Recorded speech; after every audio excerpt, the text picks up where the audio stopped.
பாஜகவுக்கு என்ன பிரச்சனை? நான் பலமுறை சொல்லியிருக்கிறேன். யாரு வேண்டாலும் பெருந்தலைவர் காமராஜரை கொண்டாடுங்கள்.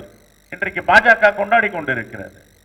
ஆனால் கொண்டாட முடியும் அவர்களால், சொந்தம் கொண்டாட முடியுமா என்ற கேள்வி எழுகிறது. பெருந்தலைவரை யார் வேண்டுமானாலும் கொண்டாடுங்கள், ஆனால் சொந்தம் கொண்டாட முடியும் என்றால் காங்கிரஸ் பேரியக்கம் மட்டும்தான் சொந்தம் கொண்டாட முடியும்.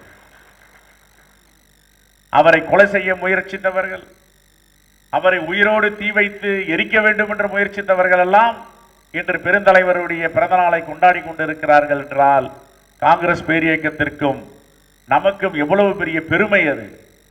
தலைவர்கள் கூட வாடகைக்கு எடுக்கின்ற அளவில் தான் பாஜக இருக்கிறது. கொண்டாடுவதற்கு கூட அவர்களிடம் தலைவர் கிடையாது.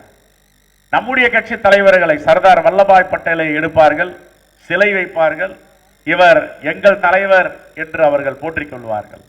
இப்பொழுது பெருந்தலைவர் காமராஜுடைய பிறந்த நாளை பட்டி தொட்டி எல்லாம் எடுப்பதற்கு முடிவு செய்திருக்கிறார்கள், முயற்சி செய்கிறார்கள். ஆனால் அவர்கள் கொண்டாடலாம், சொந்தம் கொண்டாட முடியாது.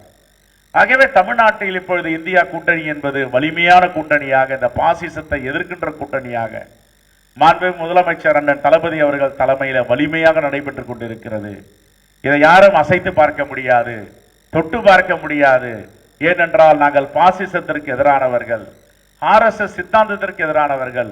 இந்த சித்தாந்தத்தை விரட்ட வேண்டும் என்றால் திராவிட முன்னேற்ற கழகமும் காங்கிரஸ் பேரியக்கமும் இந்தியா கூட்டணியும் வலிமையோடு இருக்க வேண்டும். இன்னும் 1/4 நூற்றாண்டுகளுக்கு இது தொடர வேண்டும். அப்படி இருந்தால்தான் இந்த பாசிச சக்திகளை வேரோடு சாய்க்க முடியும், புடுங்க முடியும். அந்த அடிப்படையில் இன்று நாம் தொடர்ந்து நம்முடைய வலிமையான குரலை பாஜக அரசுக்கு எதிராக நாம் கொடுத்து வருகிறோம்.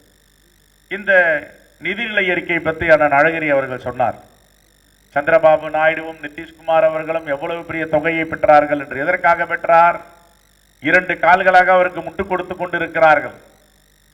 பாஜகவிற்கு நிதிஷ்குமார் இல்லை என்றாலும், சந்திரபாபு நாயுடு இல்லை என்றாலும் அந்த ஆட்சி கவிழ்ந்துவிடும்.